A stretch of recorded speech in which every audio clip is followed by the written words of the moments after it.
Hey, before we get into the episode, I just want to tell you about my free astrology newsletter called the Starzologer.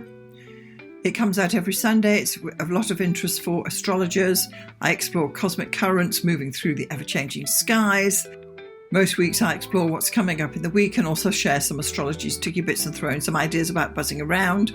You also get stretched with my Extend Yourself sections. So this newsletter is for aspiring astrologers or anyone who's trying to up their astrological knowledge. It's totally free and you can sign up at starzology.com/newsletter. Now let's get into the show.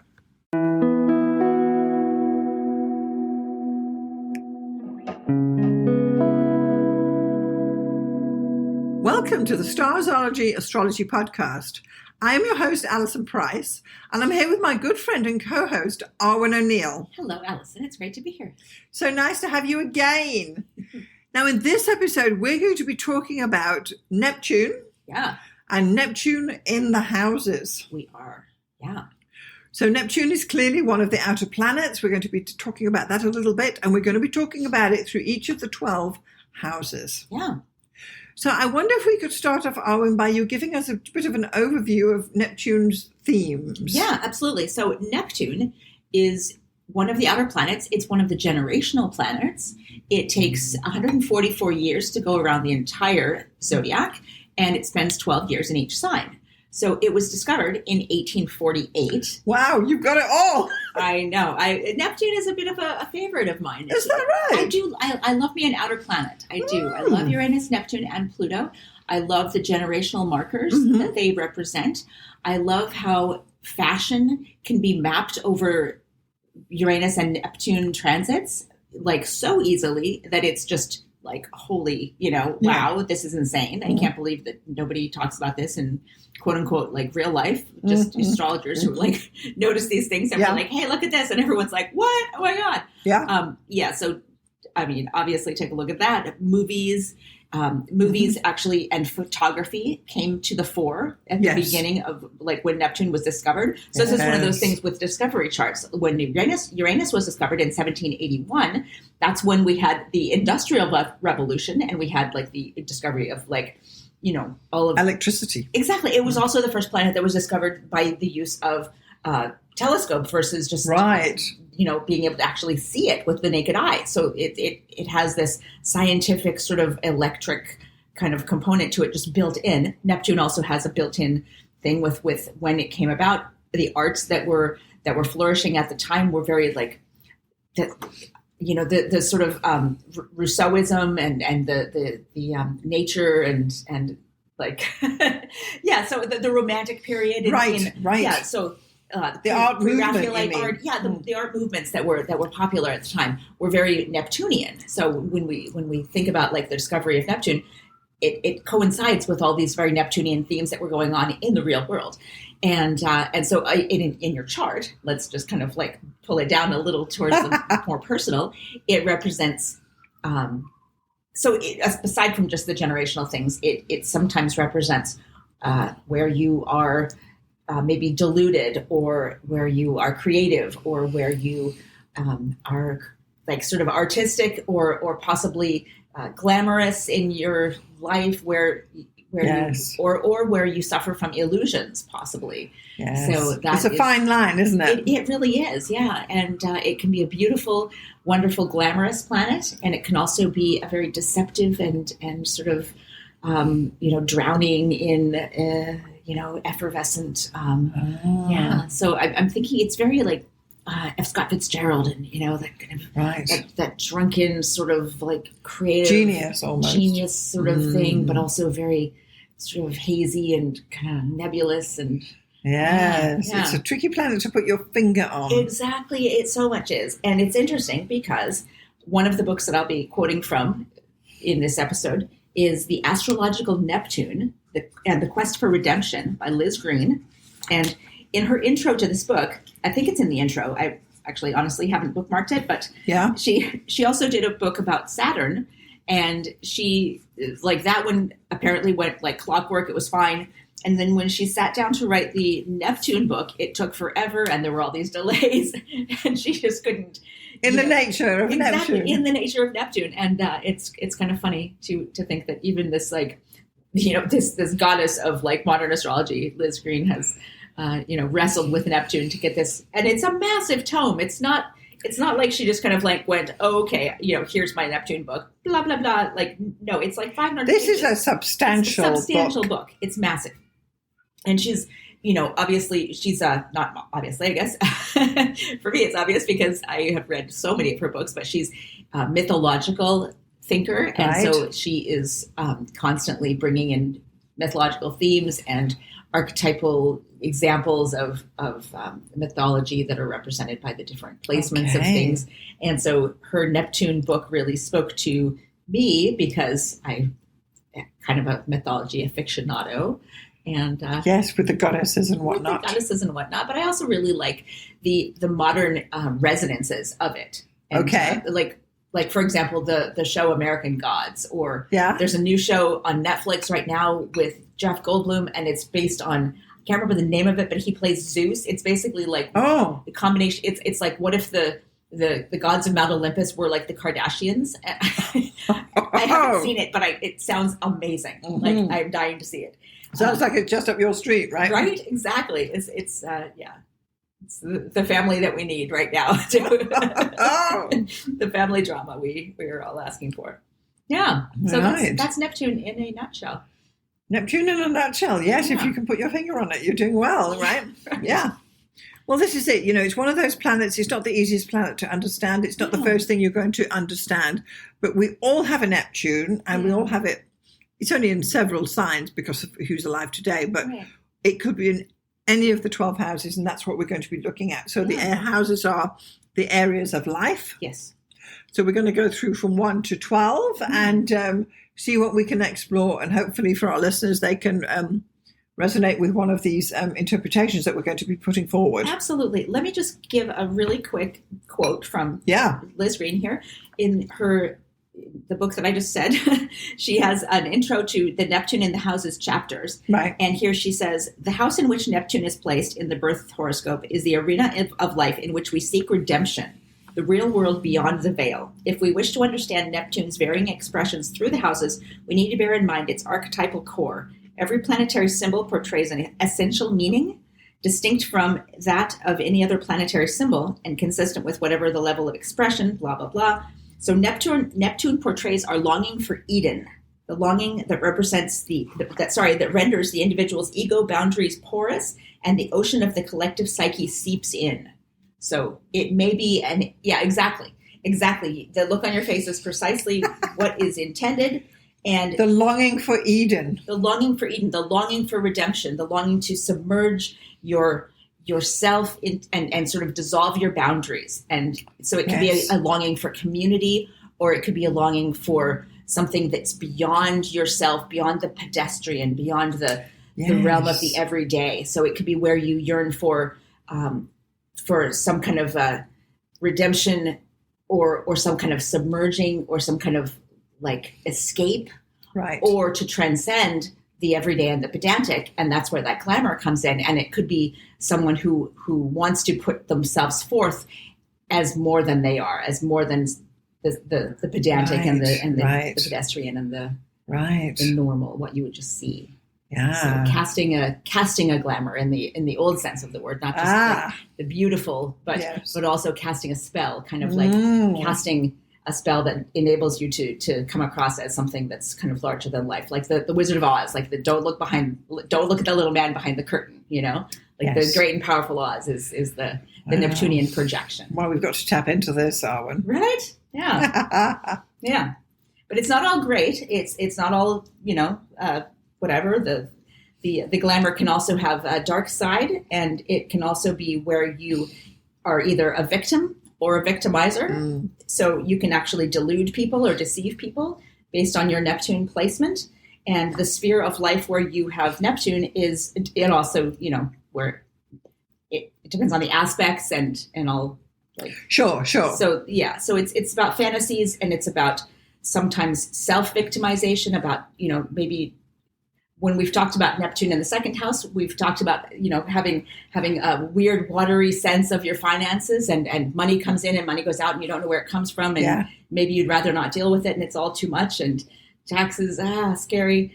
And I hear you. Yeah, it's that Neptunian thing where some things shouldn't be Neptunian, but are, because it's placed in a house where it's kind of inconvenient. Right. The inconvenient truth of Neptune. Right. Exactly. Yeah. Right. Yeah. Okay. So that's quite you've set us up quite well on that. Yeah, that's quite great. So could we then, let's start off and we'll have a look at Neptune in the first house for anyone who's got this in their natal chart. That's what we're talking about, right? Yeah. Yeah. So Neptune in the first house, the ascendant is obviously on the cusp of the first house. So this represents the individual's identity. So Neptune in the first house can deal with the person's sense of potency or effectiveness in outer life. Mm-hmm. So this could make them either a very glamorous and charming person, or it can make them feel like maybe they can't portray themselves accurately, or they have some sort of a... People don't get them, I think. Right, exactly. They either feel like they can either project themselves and be whoever someone wants them to be, which is the good side of it, depending on how Neptune is placed in the chart, or they can actually have a sense of victimization or of always being misunderstood. Right. Is kind of awful. Yeah. Yeah. Or like sort of escaping from responsibility, or not always just kind of fulfilling their potential. I do think with this placement of Neptune in the first house that no matter what they think they've said, people see it differently. Yeah. And it can be a challenge in day-to-day life that you are projecting something that is... Right. People are not getting it, you know. Yeah. And maybe that's intentional and maybe it's not intentional. Well, yes. Because it could be a deceiving or a self-deceptive. Yes. place. So it's a subtle play. And even if you've got other planets saying, oh, I do this, I do that. If you've got Neptune in this placement, it's showing that others are not always quite getting what you've just said or what you stand for. Right. Yeah. So, yeah. And it's sometimes associated with drug and alcohol problems. This is always a thing with Neptune. Always. But, yeah. Yeah. Yeah. All righty. Yeah. So how about Neptune in the second house? So Neptune in the second house is I have. So heads up there. Arwynne has this. Hands up. She's got a hand up here. She's got Neptune in the second house. In Sagittarius, no less. So I've got a couple of things highlighted here because I highlight books. It's what I do. Yes. And it's interesting. So she quotes. Okay, so as the first house is concerned with potency, the second house is concerned with material autonomy and the formation of those personal values that provide us with a sense of inner stability and continuity. This is a natural house of Taurus, ruled by Venus, so it reflects the physical body and your capacity to feed, clothe, and sustain yourself in the world, materially and psychologically. So money is our primary collective symbol of self-value. Yes. And the task at hand is to elaborate who we are and forging a sense of yourself and your ego. And sometimes that can be blocked or muddied, as in like muddying the waters with Neptune in the second house. So you can sometimes have difficulty making yourself understood, or it could be an awkward thing to assert yourself with Neptune in the second house. Or, of course, to, understand what's going on financially. There can be confusion with finances and a feeling of being sort of at sea when it comes to understanding how to get by in the world and how to forge yourself in a capitalist society where maybe you'd rather just be an artist or roller skate or be left alone by the taxman or just...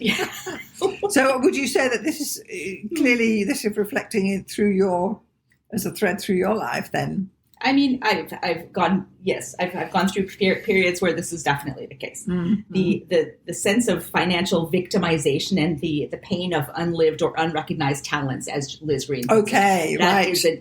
That is definitely something that I resonate with. So yes. I've highlighted where she said that, and it kind of like that's a little stab in the heart to my my former self, where it was like, probably the biggest crises I've had in life have been like the feeling of like, how do I live in a society that wants me to be either just kind of a wage slave or an entrepreneurial like dynamo where I don't feel like I'm cut out to be either, and who is. Yes, it's like you have to choose these things so early, and you have to, your 18-year-old self, or actually earlier than that, because you have to apply to colleges, your 17, 16-year-old self, whatever, has to choose for your older self, for the self that we are now in our 50s and 60s or whatever, what you're going to be. And yikes, like I wouldn't give any 15 or 16-year-old that kind of responsibility, but we all do. We have to, And yet, even at this age, you still have this placement, so it's still to be grappled with. It's interesting because there are positive things to having Neptune in the second house. It's not all like fuzzy tax, blah blah blah, and things. It is a willingness to share resources.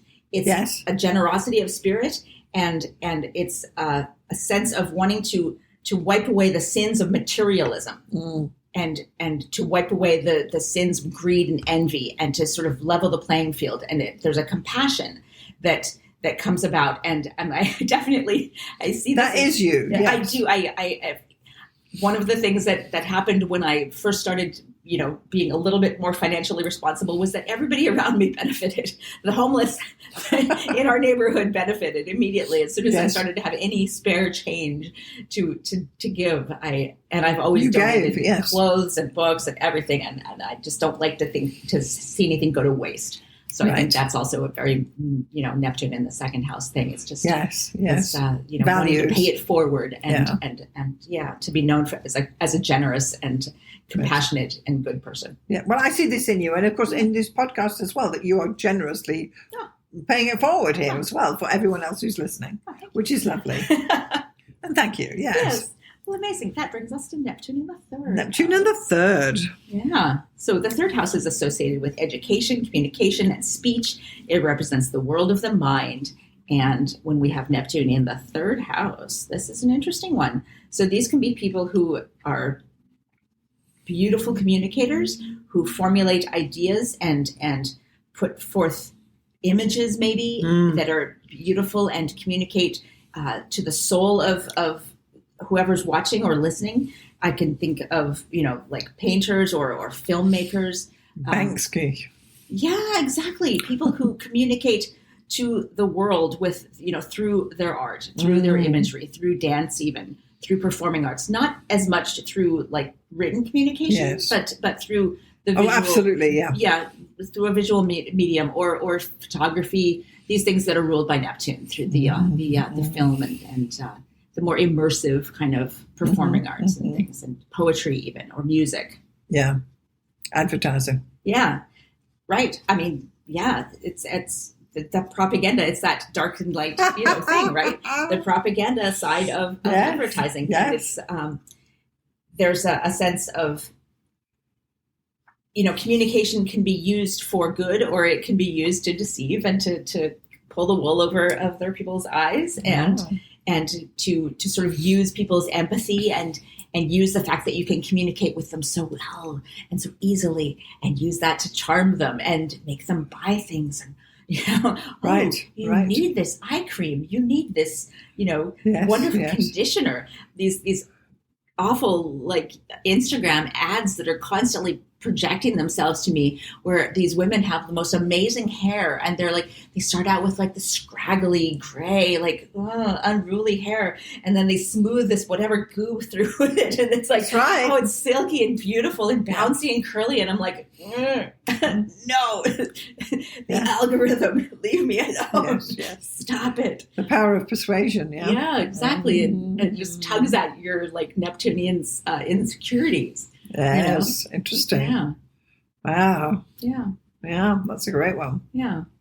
It's also one thing that Liz Green says here because Neptune, the third house is also the house of your early childhood. It's not the house of the home, but it's on the cusp of that. So it's like your early identity formation, and it represents the phase of life in childhood where you've begun to be verbal, right? Mm-hmm. So I don't know how old that is. 2 or 3. Yeah. So that it's not the me grabby thing of the second house, that Taurus thing, but it's the when you can first assert yourself in maybe the no phase or whatever, and so it can be like if you have Neptune afflicted in the third house, there can be dyslexia or learning disabilities or this. And Liz Green says that can be seen with a sort of badly placed Neptune in the third house. What would you consider to be afflicted Neptune? Oh gosh, I mean, if it's square something, Saturn maybe. I mean, Saturn square Neptune would definitely. Saturn squares and oppositions. I would want to look for like learning disabilities or communication problems for sure. If there was that, happening. Interesting. Or opposite the sun, or opposite any oppositions Mercury. Or squares. Yeah, exactly. And I've got Neptune square my sun and Mercury. So it's a wonder I can even. But I don't have. But they're not in their third house. So yeah. Interesting. Yeah.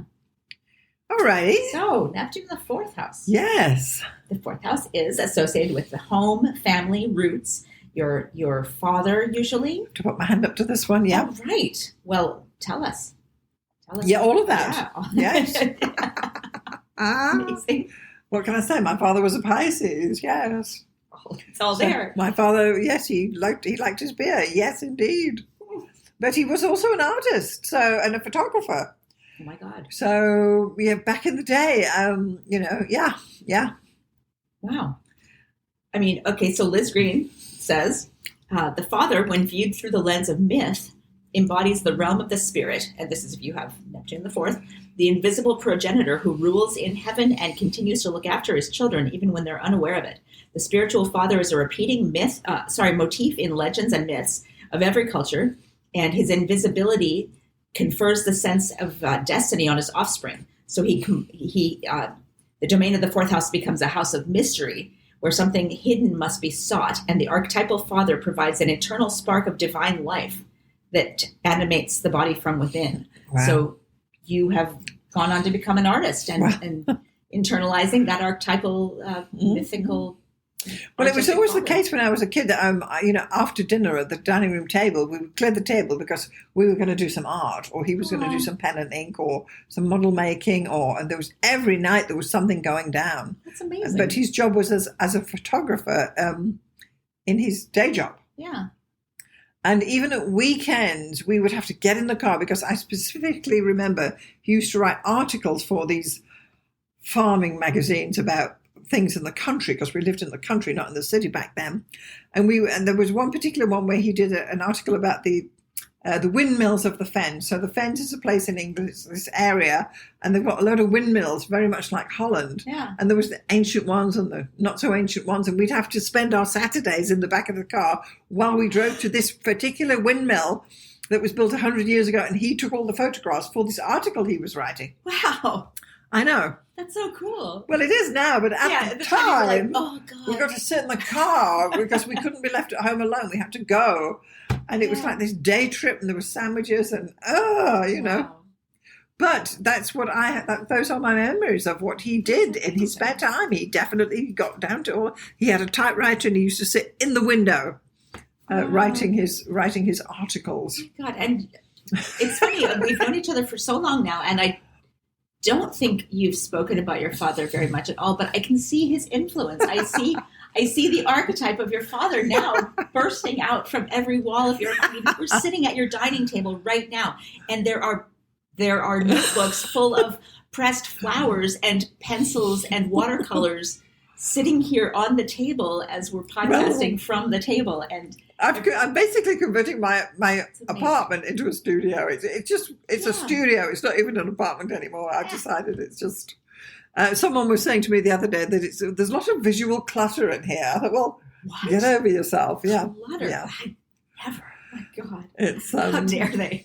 It took me a while. I didn't always live like this when I had kids at home and a husband and everything. We had to bow down to the what was demanded of us. Yeah. But now it's all me. Everything that's hanging is for a reason. I mean, it's maximalist, but I certainly would not say it's cluttered. I don't have the discipline to be a minimalist, and I wouldn't like it if I did. I don't think I could do it. I had a friend one time, an Aquarius, and she was very influenced by the Marie Kondo thing, I guess, because at one point she got rid of most of her clothes, and And then she called me the next day. She was so excited at first. She was just like, I can see space between all the hangers. This is wonderful. And the next day she's like, where are all my clothes? I can see space between the hangers. I don't know what to wear. Yeah. Oh, good Lord. Yeah. That's the downfall of minimalism there. It's, I don't think I could live in a smaller apartment. I wouldn't have enough walls for all my stuff. Right? Yeah, exactly. Yeah.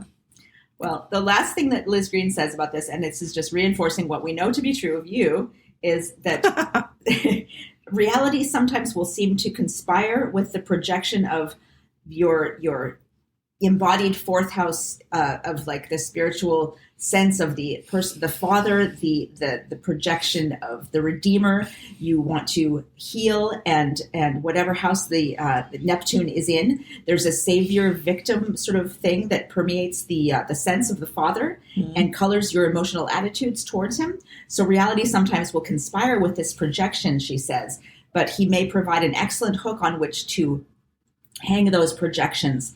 And the father will be sometimes strongly Neptunian, which yes, and the birth chart will either emphasize Pisces or the 12th house often, which is hilarious. And that elusive, inaccessible quality of Neptune may sometimes be perceived in that parent who seems to mirror back to the individual a lost paradise or a magical Eden. Yeah. That's kind of wonderful. Solid stuff. It's amazing. It's all true. Well, Neptune in the fifth house. Neptune in the fifth. So the fifth house is traditionally the house of children, creativity, and not necessarily biological children, but your physical creations upon the earth. So if you are an artist, or if you have created anything, or if you are like a app designer or a Bitcoin miner or whatever, and these are the things you create. So it's also the house of play. It's the natural house of Leo. So it's all those performative things and your childlike heart expressing itself. It also is a pursuit of meaning as reflected in your creativity. So it's got to do with children and creative efforts, but also sort of ebullient love and play and joy and the pursuit of dressing up, I think. Dressing up. Exactly. So pantomime. Yeah, exactly. So creative expression and the salvation that can come through creative expression. So those are the positive sides of it. The then negative sides are that artists often must suffer to be creative. Okay. So this could be the placement of the starving artist, or the artist who is misunderstood in their time and is only appreciated long after they've died. What's his, with the flowers comes to mind, Van Gogh. So many of them, the fifth house is the house of love. So often if you have Neptune in the fifth, there can be Neptunian thoughts and feelings towards the love interests of your life. You may put them on a pedestal that they haven't earned, or you may constantly be seeking that perfect love and never, no one can possibly live up to it, because how could they? Because it's this Romeo and Juliet, beautiful sort of Sleeping Beauty thing, which isn't real. And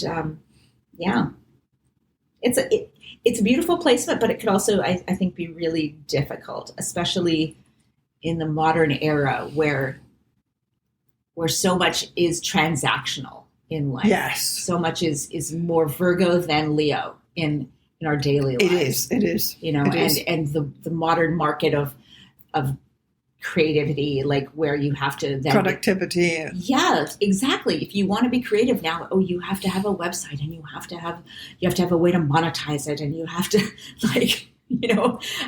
you have to basically become an entrepreneur.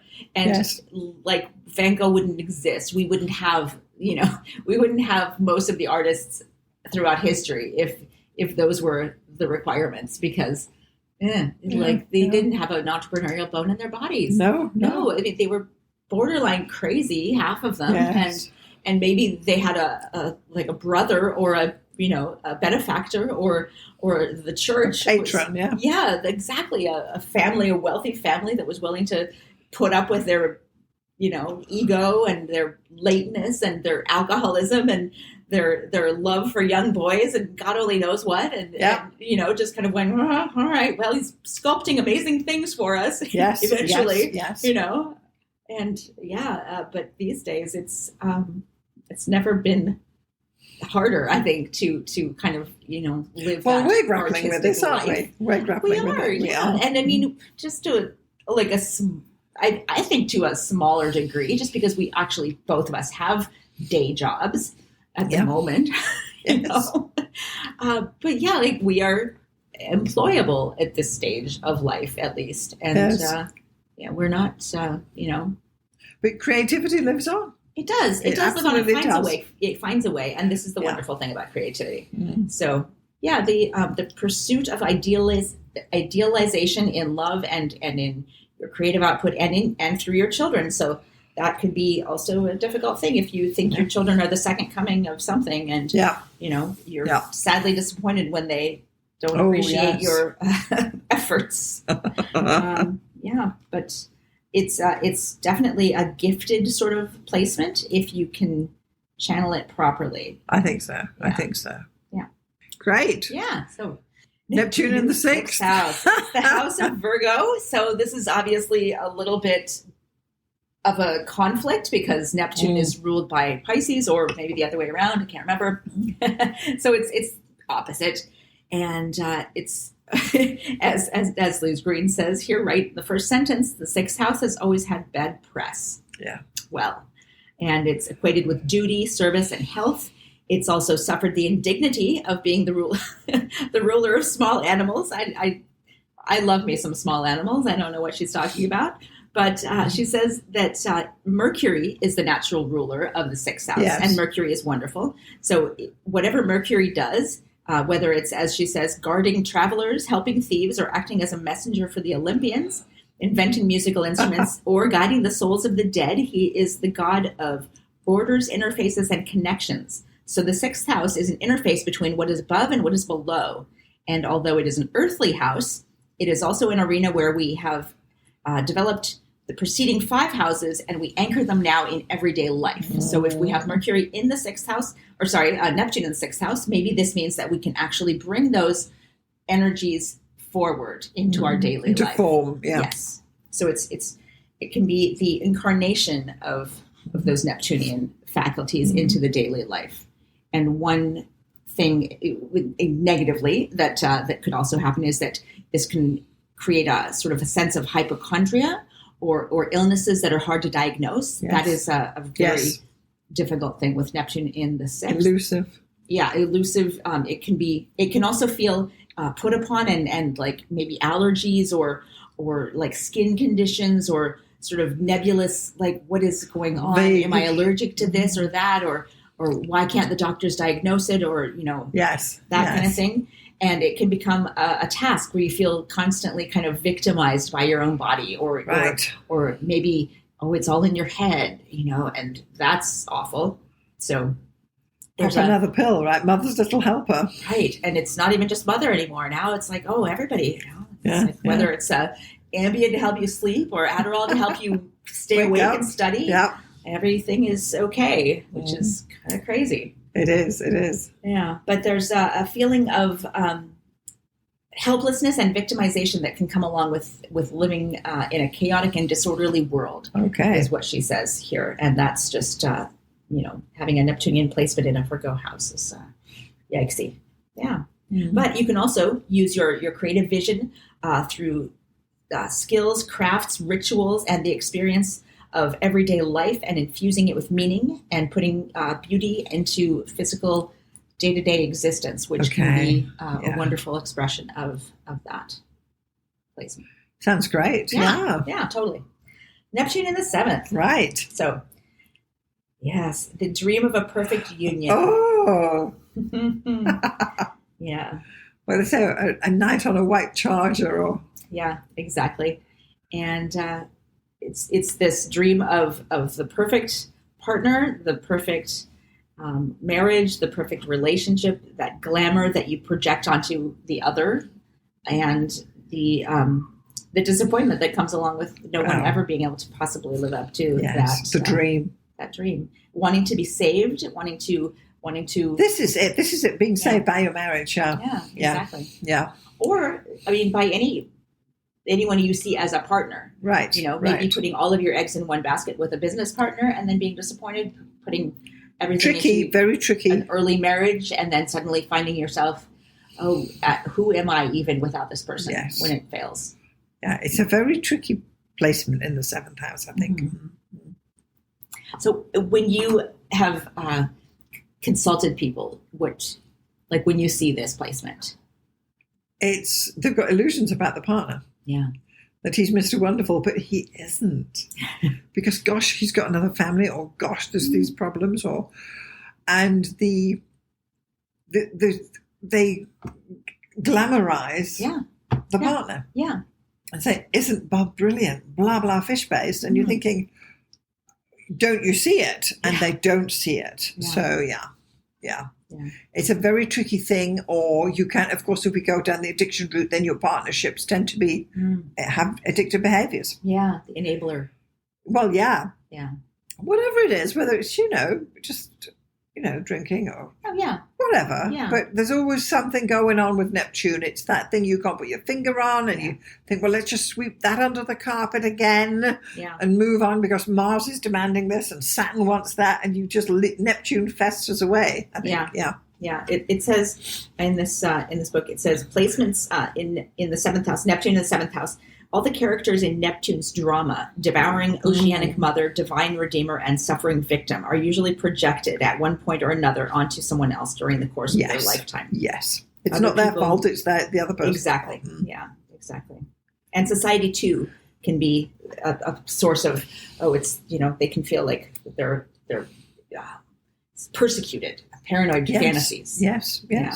So it's important to them, for them to choose and be honest about the degree of subjectivity that they bring to their relationships and to their perceptions of society.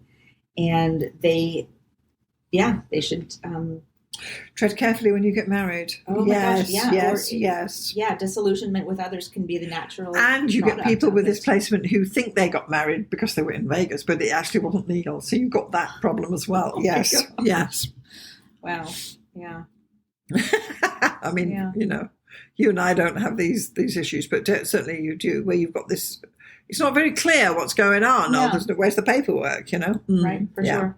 The last sentence here, I think, is pretty poignant as well. She says, the glory of the theater must infuse life. So for all the world to be a stage and Neptune in the 7th as the chief actor, no solution will be found by suppressing Neptune's longing. For it will merely enter through the back door and appear in one's partner or an ungrateful public who has turned against their idol. Perhaps the secret lies in allowing others to be more mythic and human at the same time. Wow. I think there's a certain ache when Neptune's in this placement, that they want this perfect person and they see the person as perfect. Yeah. And if you are the partner of someone who's got Neptune in the 7th house, you can't live up to it, but they still see you that way, and it's quite a thing. Yeah, I could see there being a lot of just the arguments of, but you said, but you always, but no. Yes, but you said you love me. Yeah. Oh, yeah.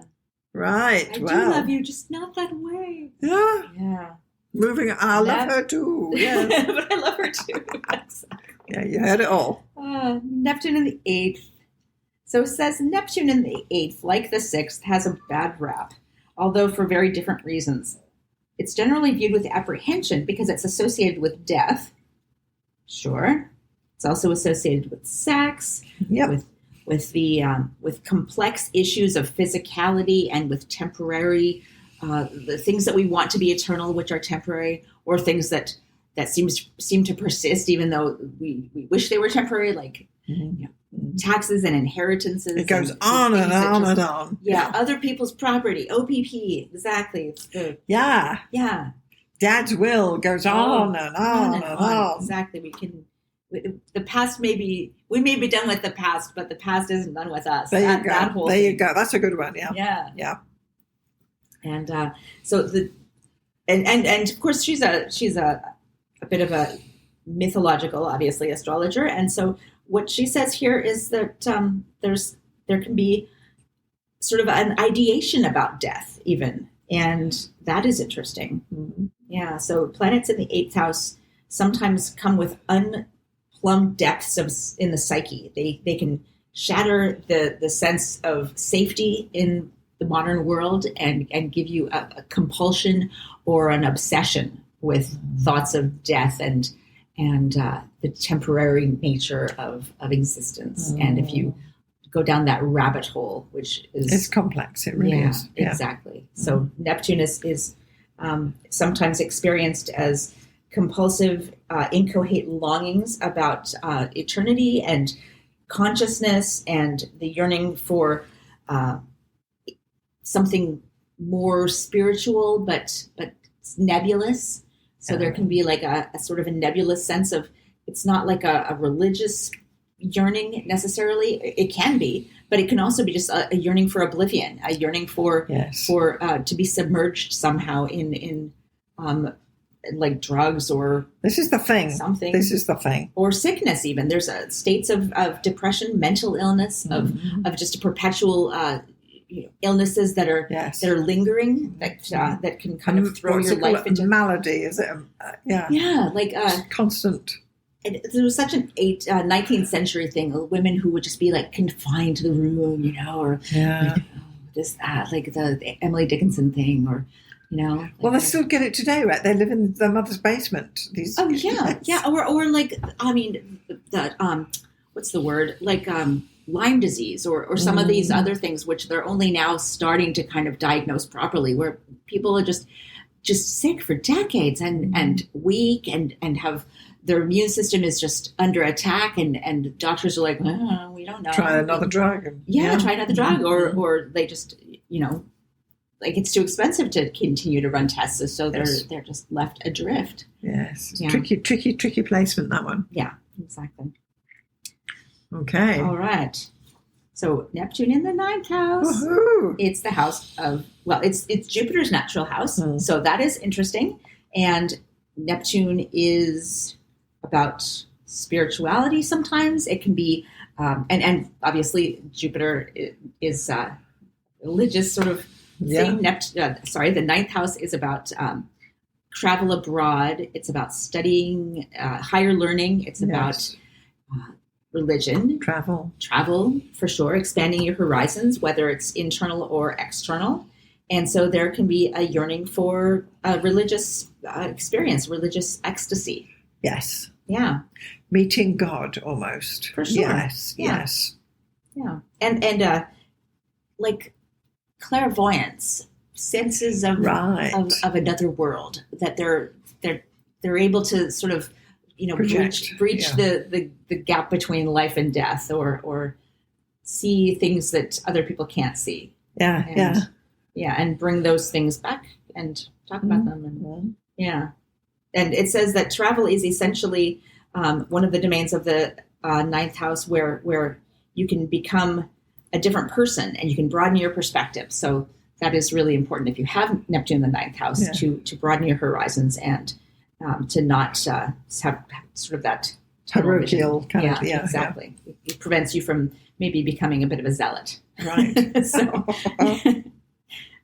zealotry would be the dark side of Neptune in the 9th house, I would think. Okay. Yeah.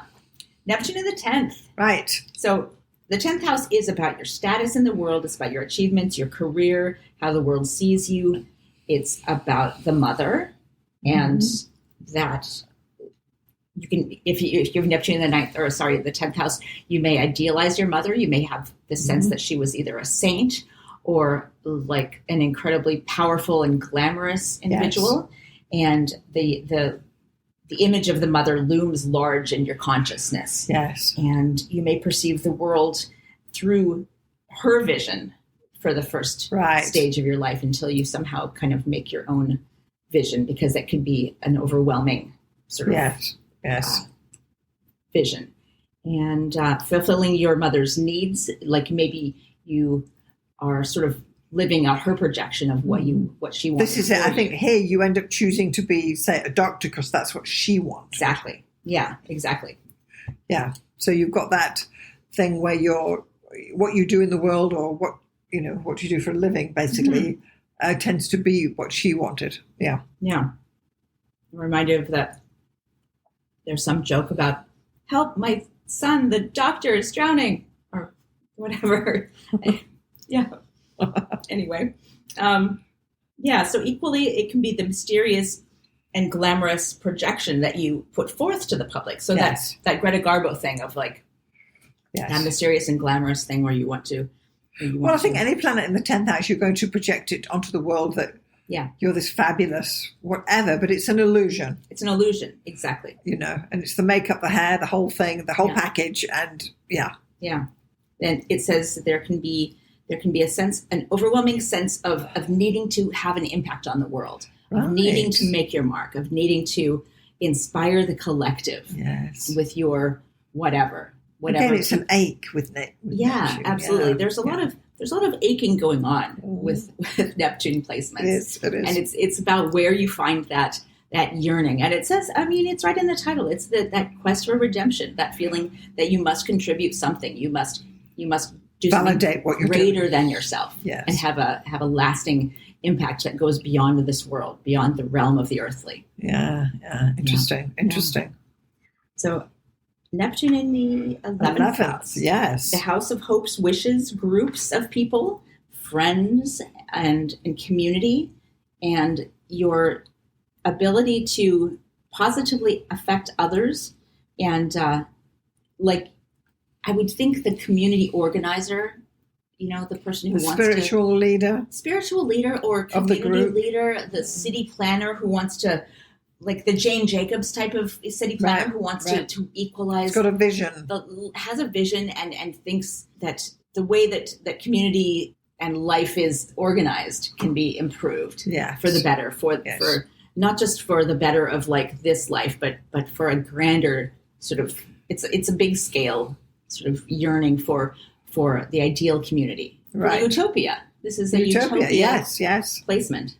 And your chosen group may have spiritual leanings, may have ideological or social conscience or creative leanings. It could be that theater group even. Yeah. Or something the art group maybe. Yeah, the art group, the tendency to want to create perfection in a group setting and create something that is either spiritually lofty or meaningful or lasting. Yeah, and they should do that. They should. Yeah. Absolutely. Everyone should, really. I mean, gosh, why not? Yeah. Or, just having friends who are very Neptunian. That could be another placement or another way of having that that expressed. So Neptune in the 12th. Right. To the final one.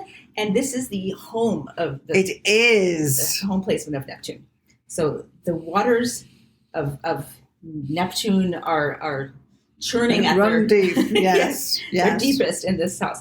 And it can be a difficult house to define, but it's basically a house of imprisonment, confinement, self-undoing, spiritual anxiety, transcendence. Yes. And also it's a difficult house because it's kind of in the shadow of the first house. It's the house of the unconscious and the unrevealed. Yes. But that is also very Neptunian. So it's just, it's a collective unconscious. There can be fertile dreams that give you visions that can actually come to fruition. I'm thinking of inspiration, exactly. And this is where I should have looked it up ahead of time. But the guy who envisioned the periodic table, it literally came to him in a dream. And wow. And I mean, obviously he was a scientist, so there was a basis for it. It's not like, I've seen the periodic table. There's some method in that madness. Yeah. Right. But it literally was something where he woke up and was like, oh my God, I see it. Yes. And so that kind of thing, like if you have Neptune in the 12th house, this can be something Eureka. Exactly. Eureka moments come to you, and pay attention to those things. But this is a very strong house for the dream world, where when you're asleep and when you wake up, and listen to your dreams. Yeah. Don't dismiss them at all. No, and write them down. It really, really helps to write them down. I've been doing that. Not always, obviously, but when I think to, and when I don't want to just sleep in, I write them down. And it's definitely, I mean, I have the most vivid dreams I've ever had in my life now, like maybe save childhood. Really? Yeah. And it's because I took like maybe 6 months to write them down all the time. Granted, I didn't, that's when I was off work and didn't have to wake up. But this is it. You have to have that full sleep to get to the dream state. You really do. Yeah. So on your weekends. So if your alarm's waking you up beforehand, you don't get there. That's the thing. It's true. Do it on the weekends. Or if you happen to have a job in the evenings, when you wake up naturally, write your dreams down. It's really helpful.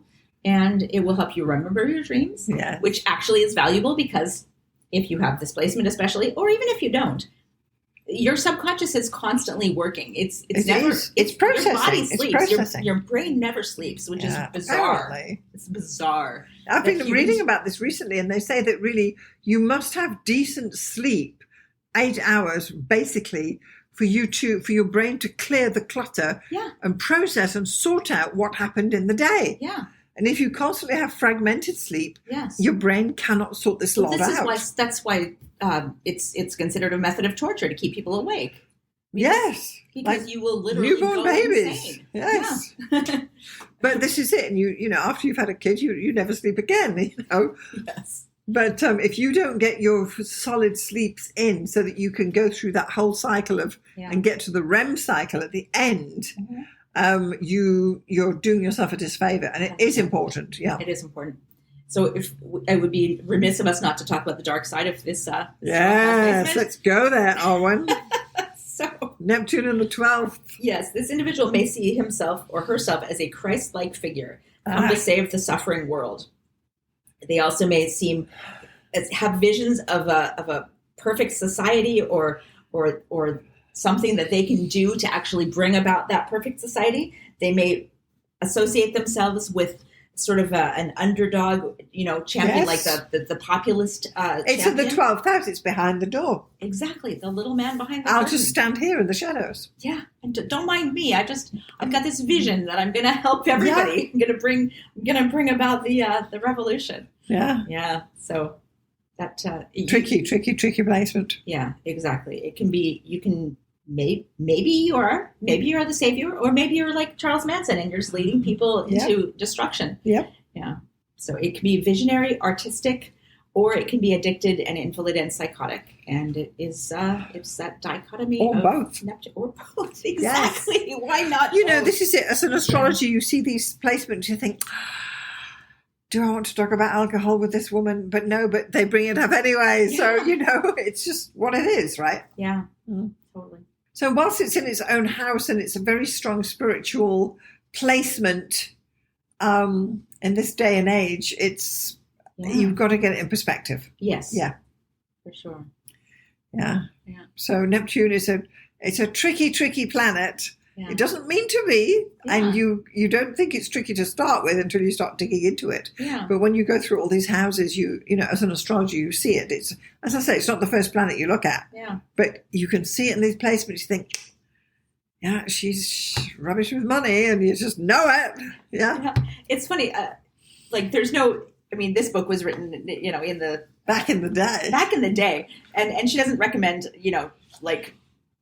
jobs for each of these placements. But the thing that comes to mind, and this is a modern kind of take on it, if you have Neptune in the 12th, maybe game designer, create that ideal world, create that world building, imaginary, create that amazing thing that we can all immerse ourselves in, that addictive alternate universe that we all the gamers have. Yeah, they sit there in their pajamas, right? Yeah, exactly. Wearing your pajamas is such a Neptunian thing. Yeah, and the person there are people who create those things, who have those those amazing visions of I could create this world and everyone will buy it and immerse themselves in it for hours and hours and hours. They disappear into the game. Into it, yeah. Visual, what do they call it with these things? Visual. Oh, yeah. Visual reality, is it called? Virtual reality. Virtual reality. Sure. I prefer the game that you just hold the controller.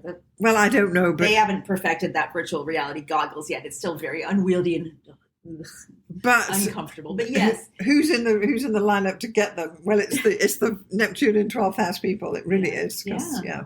Exactly. It's escapism. They're escaping into the game world or whatever, because the real world is so difficult. Yeah. And it is. It is difficult. Yeah, for sure. Okay, so thank you so much for getting this far through the podcast. We've been talking about Neptune through the houses. It is a delicate planet. It needs a lot of consideration when you're interpreting this. Yeah. So if you'd like to email us, you can email us at starzology@gmail.com and visit our website at starzology.com. And please do follow Arwynne, and she is... I'm at mspink.net. That's mspink.net. Visit and subscribe. I do publish once a week. Yes. So Arwynne's publishing a newsletter, and you're talking about... I'm talking about politics, art, music, books, society, a little bit of astrology. Yeah, a little bit of everything. Yeah, you've got varied interests, which is absolutely fantastic. Yeah. So you can send us a text if you're on Apple Podcast or Spotify. If you click on the top link, you can send us a text perhaps with your questions or comments on our episodes. We'd love to hear from you. Thank you so much. Yeah, so Arwynne, I want to thank you so much for coming along for our discussion about Neptune through the houses. Thank you. This has been great, Alison. It has. It's always interesting to look at these planetary positions, especially in the houses. You can glean so much more than, say, Neptune in the signs, because it's only in so few signs at the moment. But it's been great having you. Thank you so much. Yeah, and thank you for listening, everyone. Thank you so much for listening, and we'll see you next time. Mm-hmm.